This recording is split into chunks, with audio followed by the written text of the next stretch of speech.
Now to a Team 10 investigation. A Coronado-based doctor is in some hot water with California's medical board. The physician was placed on probation after the board found he was prescribing drugs that were not FDA approved to patients wanting to lose weight. As ABC 10 News investigator Austin Grabish shows us, this is not the first time the doctor has gotten into trouble with the medical board. With almost half of American adults expected to be obese by 2030, it's no wonder so many are turning to online medical sites offering prescriptions to help patients lose weight.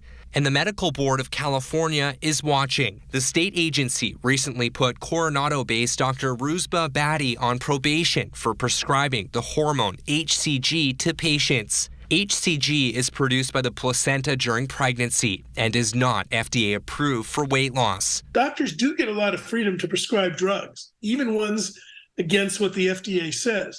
But if you do it, you better have consent and tell the patient that's what we're doing. We're going off label. We're going outside the recommendation of the regulator, the FDA here. The medical board also found the physician was giving ipamorelin, which is not FDA approved for human use, to patients. It's a potent growth hormone sometimes used by athletes as a performance-enhancing drug and is banned by the U.S. anti-doping agency. In a recently published decision, the medical board says Dr. Badi committed gross negligence in his care of 3 female patients while working for New Image Medical, a website that connects patients remotely with doctors. What's your advice to patients who are going to these online sites for care? I'm going to say this.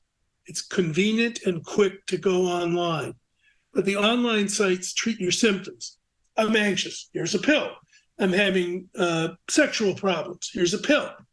That's not sufficient. You want to find out from a doctor in person right now what's causing the problem. The board said in its decision to put Dr. Badi on probation for 5 years that he failed to document a discussion with the patients or a justification for prescribing the hormones, adding, quote, "There are no FDA-approved HCG products for weight loss or the treatment of obesity. The FDA has had a warning on HCG since 1975. It says some patients using the hormone injections for weight loss have reported depression, cardiac arrest, and even death." The medical board's decision prevents Dr. Badi from doing telemedicine for 1 year. He has previously had his medical license suspended in 5 other states. Neither the physician, New Image Medical, or his attorney returned my calls. It's not clear if he's still working for the online medical site. I'm Austin Grabish for Team 10.